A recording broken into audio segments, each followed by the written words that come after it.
Marcus Whitmore tapped his watch at 9:43 a.m. Jessica, you're late again. He stood in front of the entire marketing team, holding my performance review like a weapon. This is exactly why I'm reassigning the Miller Auto account, effective immediately. My face burned. I'd been 3 minutes late because my son's school nurse called. Tyler had a fever. Marcus knew this. He'd seen me duck into the hallway, but he'd scheduled this meeting at 9:40 anyway. The Miller Auto account was a $2.3 million campaign. The commission would cover Tyler's ADHD medication and my mom's Alzheimer's care. Without it, we'd be $800 short every month. I'd have to choose between my son's focus and my mom's memory. I'd been at Sterling Media for 5 years, never missed a deadline, never lost a client, but Marcus wanted me gone. He'd made that clear when I rejected his mentorship, his hand on my knee at the holiday party.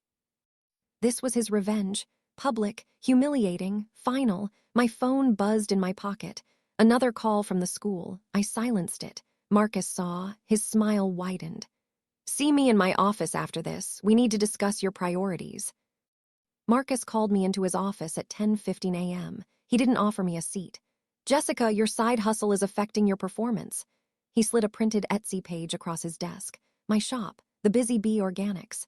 Handcrafted soaps, candles, bath bombs. I'd made $12,000 last year, enough to cover the gap between Tyler's medication and what insurance paid. You're distracted, Marcus continued. The team needs focus, not someone juggling a craft business. He stood and walked to the window, his back to me. I'm recommending a 20% pay cut, effective immediately, to reflect your reduced responsibilities. My breath left my body. A 20% cut meant $1,000 less per month. That was Mom's memory care facility payment. Without it, they'd move her to the state facility, the one with the bed sores and the neglect lawsuits. Sir, I've exceeded every target. You've been late 3 times this month, he interrupted, still facing the window. That's not exceeding, that's failing, do you understand? I understood perfectly. This wasn't about lateness. This was about power, about his hand on my knee and my polite removal of it, about the fact that I'd reported it to HR and they'd done nothing. HR was Marcus's old fraternity brother. This was his way of saying, I own you. My phone buzzed again. The school. Tyler's fever was 102. I needed to pick him up. Can I please take a sick day? I whispered. Marcus turned, his face hard.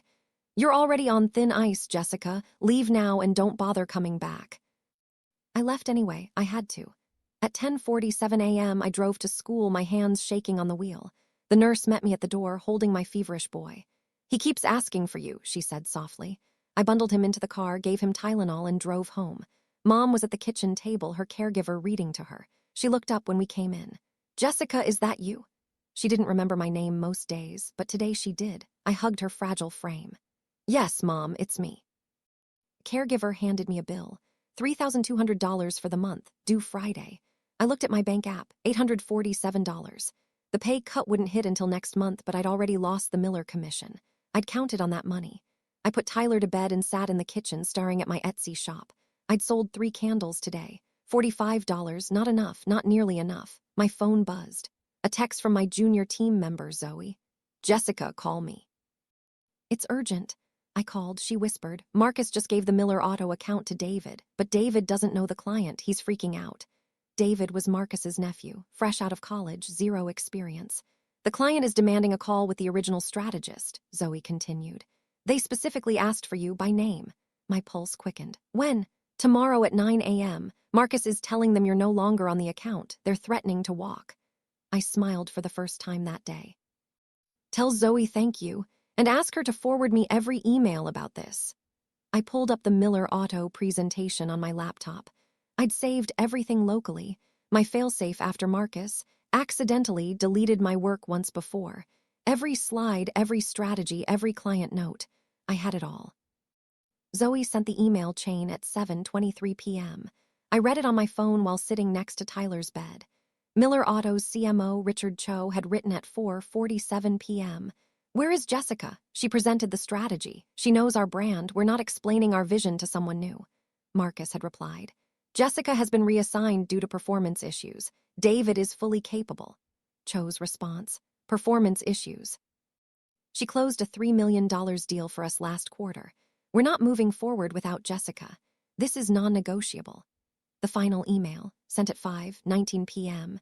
Sterling, we need Jessica in the room tomorrow or we take our $2.3 million elsewhere. Final warning. I screenshotted everything. Then I opened my laptop and pulled up the project folder. I'd saved everything locally. My failsafe after Marcus accidentally deleted my work once before. Every slide, every strategy, every client note, I had it all. At 8:15 p.m., I emailed Richard Cho directly from my personal account. Mr. Cho, I received your message. I'm happy to present tomorrow at 9 a.m. Shall we meet at your office or ours? His reply came at 8:47 p.m. Ours will have legal present. And Jessica, we know what Marcus did. Our CEO is calling Sterling's CEO tonight. My hands shook, not with fear, with power, but also with doubt. What if Sterling's CEO sided with Marcus? What if they called my bluff?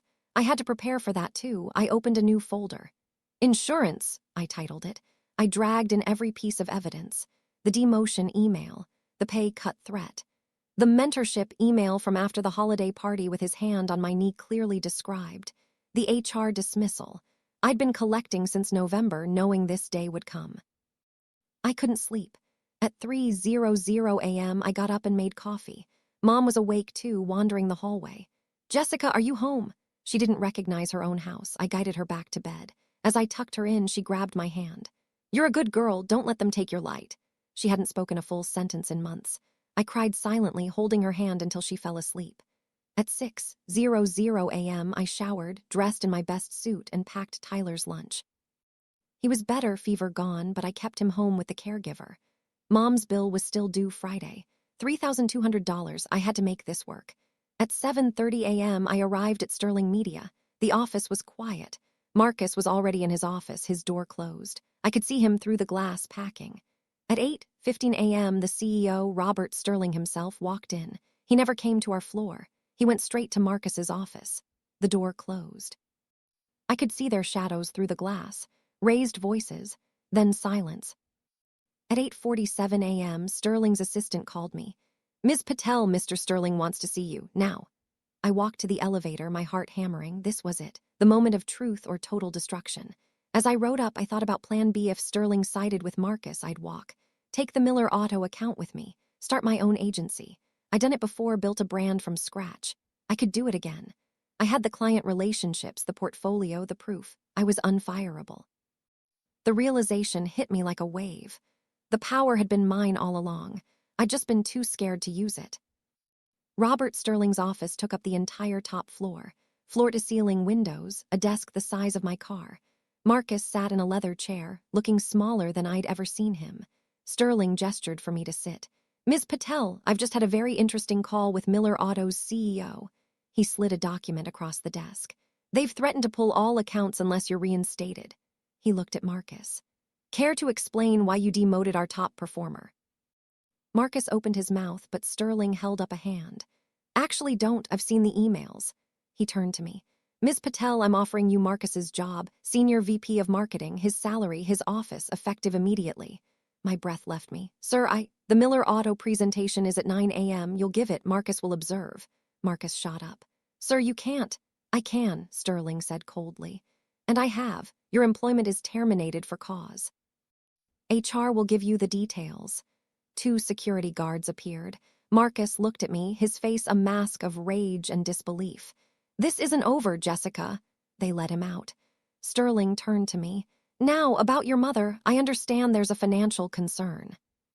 Sterling slid another document across his desk. A check for $25,000. Sign-on bonus, he said. For your mother's care, consider it a gesture of goodwill. I stared at the number. It was more than enough. It was everything. Sir, I don't know what to say. Say you'll start today. He stood and walked to the window. Marcus was a cancer. You cut him out. That's leadership. He turned. But I'm not a fool. I know this is about more than marketing. You have a side business. Busy Bee Organics. My stomach dropped. Sir, I'm not asking you to stop, he interrupted. I'm asking you to teach us how to incubate talent, how to protect ideas. He handed me a key. Marcus's office is yours, purple stain and all. I hear it's quite the conversation piece. I took the key, my hands shaking. At 8:58 a.m., I walked into Marcus's office, now mine. The desk was cleared, but the purple stain remained on the keyboard. I sat in his leather chair and pulled up the Miller Auto presentation. At 9:00 a.m., I joined the Zoom call. Richard Cho smiled. Jessica, thank God, let's begin. The call lasted an hour. When it ended, Cho said, Sterling, you finally got your head out of your ass. Keep this woman happy. He hung up. I leaned back in the chair that had been Marcus's. It still smelled like his cologne. I made a mental note to replace it, but first I took a photo of the purple stain. Evidence. Of everything. At 10:00 a.m., HR delivered Marcus's termination papers. I had to sign them as his supervisor. The final signature was a strange power. I signed with a flourish. At 10:15 a.m., Zoe knocked on my door. Ms. Patel, can I talk to you? She closed the door. Marcus harassed me too last year at the holiday party. I reported it to HR. They did nothing. They told me he was just friendly. She handed me a folder, emails, texts, photos, a pattern. 17 women, all silenced. I felt the weight of what I'd inherited. This wasn't just about me anymore. I called Sterling directly. Sir, we have a problem. It's bigger than Marcus. I presented Zoe's evidence. Sterling's face darkened. 17 women, Tom, he said to the HR director. You're fired. The HR director sputtered. Security escorted him out. Sterling turned to me. You're now head of HR too. Fix this. At 1:00 p.m., I drafted a new harassment policy. Zero tolerance, independent investigations. By 2:00 p.m., I'd set up a hotline. By 3:00 p.m., 17 women had called. By 4:00 p.m., 3 more male managers were gone. By 5:00 p.m., I was exhausted. But the office felt lighter, cleaner, safe. I drove home at a normal hour. Mom recognized me. Jessica, you're home early. She remembered. It was a good day. The next morning, I got a call from Marcus's wife, Linda. She was crying. He was served divorce papers last night. He tried to come home drunk. The police came. He's in a hotel. I felt a pang of guilt. Then I remembered Zoe's folder. Linda, I'm sorry, but he did this to himself. She sniffed. I know, I just wanted to say, thank you for giving me the courage to leave. He was doing to me what he did to you, but I have kids. I couldn't afford to. Her voice broke. Your promotion meant I could hire a lawyer, so thank you. She hung up. I sat in my new office, the weight of consequences settling on my shoulders. At 10:00 a.m., Sterling called. The board wants to meet. They've heard about the changes. They have questions. I walked into the boardroom at 10:30 a.m. 12 men in suits, and one woman. She smiled at me. Ms. Patel, I'm impressed. We don't usually see this level of housekeeping. She introduced herself. Diane Sterling, Robert's sister, the majority shareholder. I'm moving you to the board, she said. Effective immediately, we need your perspective. She slid a contract across the table. Board member, $250,000 annual retainer, plus equity, plus voting rights. Robert agrees, she added. This is the only way we survive the IPO. I signed without reading. At 11:00 a.m., I was officially the youngest board member in Sterling Media's history. At 2:00 p.m., I got a call from the school. Tyler had gone into a fight. He'd hit a kid who'd made fun of his ADHD medication. I drove to school, my new title echoing in my head. Board member, I met with the principal. Mrs. Patel, we have a zero-tolerance policy for violence. I looked her in the eye. Do you have a policy for bullying kids with disabilities? She blinked. I pulled out Tyler's IEP. My son defended himself, and I'll defend him. With lawyers if necessary. The principal backed down. Tyler was suspended for 1 day. I took him for ice cream. Mom, you were scary, he said. I laughed. I'm your mom, that's my job. His principal's face when I mentioned lawyers, that was power. Real power, not the kind Marcus wielded through intimidation, but the kind I'd earned through evidence and position. At 4:00 p.m., Diane called me into her office. We have a problem. Marcus is suing for wrongful termination. I wasn't surprised. Men like Marcus always lashed out when cornered. Let him, I said. We have proof. Diane smiled. I was hoping you'd say that. Jonathan Reed is preparing a countersuit. The legal papers arrived the next morning. Marcus's lawsuit was a joke, full of fabricated claims, but filed publicly to damage my reputation. We countersued within 48 hours. Jonathan Reed made sure our complaint was thorough. Defamation, harassment, fraud, and witness intimidation. We named HR Director Tom as a co-defendant. The board supported the decision unanimously, even the older members who'd previously looked skeptical.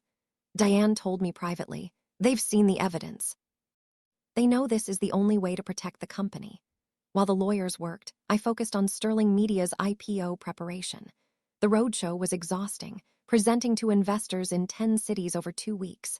But everywhere I went, the story preceded me. Investors asked about the purple stain incident with admiration in their voices. One venture capitalist said, "We're not just investing in your revenue, we're investing in your spine." Our valuation climbed to $2 billion. Marcus's lawsuit became a footnote, a desperate man's last gasp. The court dismissed his claims with prejudice, meaning he could never refile. He was ordered to pay our legal fees, $400,000. Linda later told me he'd taken out a second mortgage on their house. His daughters were now in therapy paid for by the Sterling and B Foundation. The world had flipped completely. The IPO launched 6 months later. Sterling and B Media went public at $28 a share. My equity, 5% of the company, negotiated when I became CEO, was now worth $100 million on paper. I locked it up for the required 2-year period, but set aside $2 million to fully fund the foundation. The rest would wait. I wasn't in this for the money anymore. I was in it for the legacy. At the opening bell ceremony, Diane stood beside me. "You did this," she whispered. "You saved us." I shook my head. "We did this, you gave me the chance." After the champagne, I flew home commercial, not private. The board had offered the jet, but I declined. I wanted to stay grounded. When I walked into my house, Mom was awake and lucid. "Jessica, did you do something important today?" I laughed and cried at the same time. "Yes, Mom, I think I did." That night, I got an email from Marcus's daughter, Sophia. "My dad is in therapy.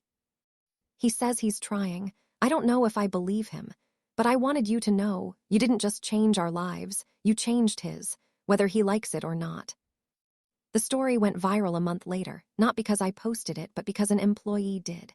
Someone on the creative team had taken a photo of me in my office, the purple keyboard visible on the shelf behind me. The caption, "Our CEO keeps the keyboard her old boss threw her product on. She says it's evidence of survival." It got 2 million likes. Forbes called for an interview. So did Time. I declined both. I wasn't interested in being a celebrity CEO. I was interested in building a company that didn't need celebrity to survive. But the attention brought opportunities. Major corporations asked me to consult on their harassment policies. The Department of Labor invited me to Washington to advise on federal guidelines. I went, not as a consultant, but as a partner. The policy we drafted together, the Bee Protection Act, was introduced in Congress 6 months later. It mandated what we'd already implemented at Sterling and B: activity logging, independent HR, protection for side hustles. It was the first federal bill of its kind. Of course, it faced opposition, but for the first time, it had a fighting chance. Last week, I got a call from the White House. "The president wants you to chair the National Workplace Harassment Prevention Task Force." I accepted. My first meeting was in the Roosevelt Room, a space with oil paintings of presidents who'd never had to fight for their seat at the table. I sat at the head of the table, across from the Secretary of Labor. "Madam Secretary," I said, "harassment costs our economy $500 billion a year. Here's how we fix it." I slid a folder across the table. She read it. She nodded. "This is good, but Congress will fight it." "They'll fight harder if we have the data," I said. "Let me commission a study. Let me prove the ROI." She agreed. A month later, Harvard Business School released the largest study ever conducted on workplace harassment. The results were damning. Companies with toxic cultures underperformed the S&P by 40%. Within weeks, even Republican senators were signing on. The Bee Protection Act passed the Senate 89-11. It was signed into law in the Rose Garden. I stood behind the president, between the Secretary of Labor and the vice president. My mother watched from home, lucid for the first time in weeks. She called me afterward. "Jessica, did I just see you on television?" I laughed. "Yes, Mom, you did." The story should end here, but it doesn't, because stories like this don't end. They ripple. 3 days after the signing, I got an email from a woman in Japan. She'd read about the law in the Wall Street Journal. "I reported my boss," she wrote. "They fired him. Your law protected me, arigato." The email was translated by Google, but the gratitude was clear. I forwarded it to Zoe, now Sterling and B's COO. "We're global now," I wrote. She replied. "We've always been global. Now we're just visible." That night, I sat in my office, the one that used to be Marcus's, and looked at the purple keyboard in its glass case. The plaque I'd had made. Evidence of survival. The date engraved below, 9:43 a.m., September 15, 2023. The time Marcus had demoted me, the moment everything changed. My assistant knocked. "Ms. Patel, you have a visitor. She says she's here about the foundation." I told her to send her in. A young woman entered, maybe 22, clutching a folder. "Ms. Patel, I'm Aisha. I work at a startup. My CEO, he's like Marcus was. I didn't know who else to talk to." I smiled and gestured to the chair. "Tell me everything." She opened her folder. It was full of emails, texts, evidence, just like mine had been. I leaned back and listened. The work was never done, but now I had the power to finish it. Aisha's story was familiar. The CEO had stolen her code, demoted her when she complained, threatened her visa. She was here on an H-1B. He'd told her he'd have her deported if she reported him. I felt the old anger rise, but this time I had tools. I called our immigration lawyer.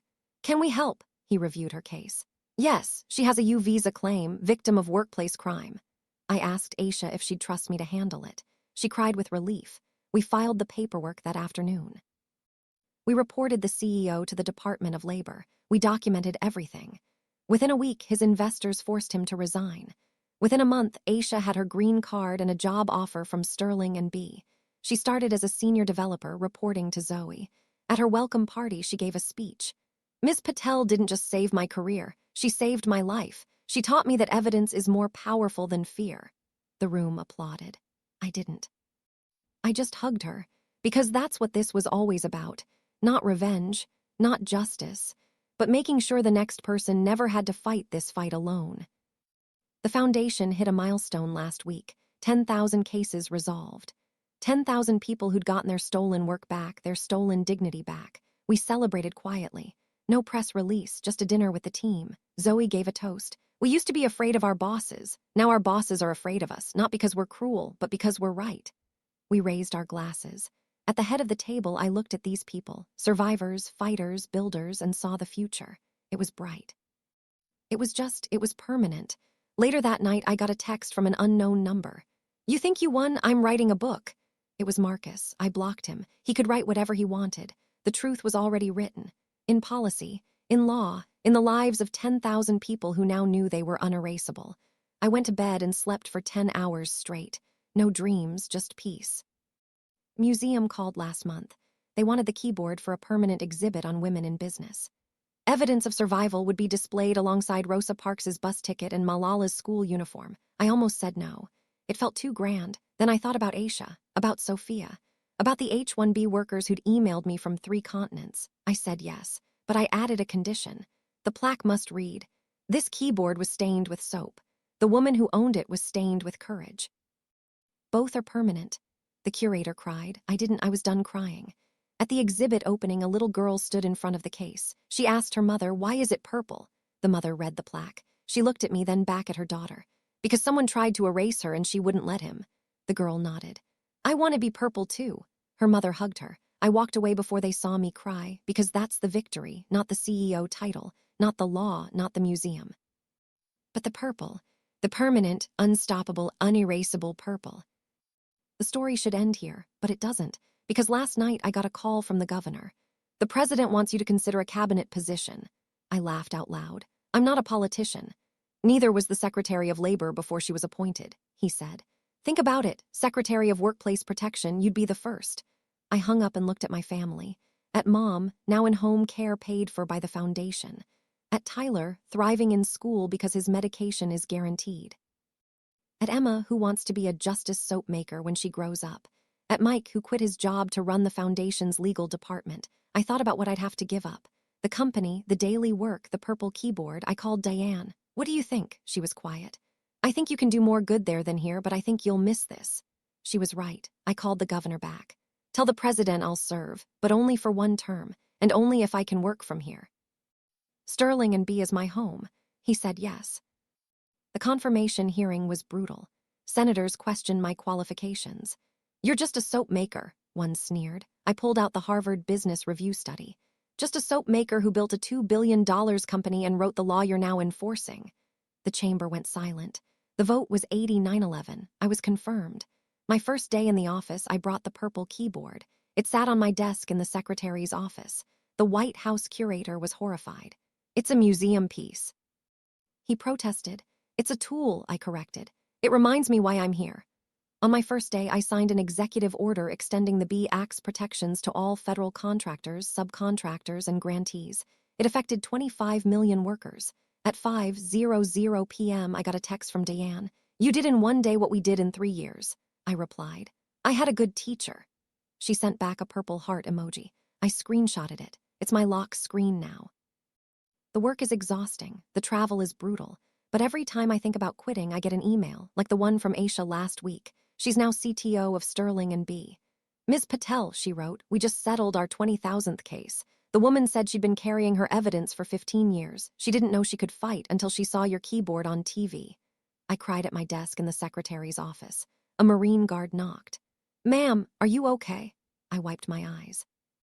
"I'm better than okay." I posted a photo of the keyboard on the department's official Twitter. The caption, "This is why we fight." It got 5 million likes. The president retweeted it. The comments, "I want to be purple too." We're printing purple keyboard stickers now. They say, "Unerasable." We're giving them away at job fairs. Kids put them on their laptops. They post photos. Purple keyboard movement. It trends every week. Last month, I got a call from Marcus's daughter, Sophia. She's 18 now, starting college. "My dad is out on parole," she said quietly. "He's working at a men's shelter. He runs the kitchen. He makes soap for the residents, lavender. He learned the recipe in a class. He says it's the only thing that calms him." She paused. "He asked me to tell you he's sorry. He knows it doesn't fix anything, but he's trying." I was quiet for a long time. "Tell him I don't need his apology," I said finally. "Tell him to keep making soap. Tell him to keep trying. That's the only thing that matters now." She cried. I didn't. I was done crying over Marcus. But I wasn't done hopping for him, because if he could change, anyone could. And that's the point of all this. Not punishment, but transformation. The belief that systems can change, that people can change, that purple stains can become purple power. The Secretary of Workplace Protection role comes with a budget of $2 billion. I'm using it to fund evidence collection apps for low-wage workers who can't afford lawyers. We're piloting it in 5 states.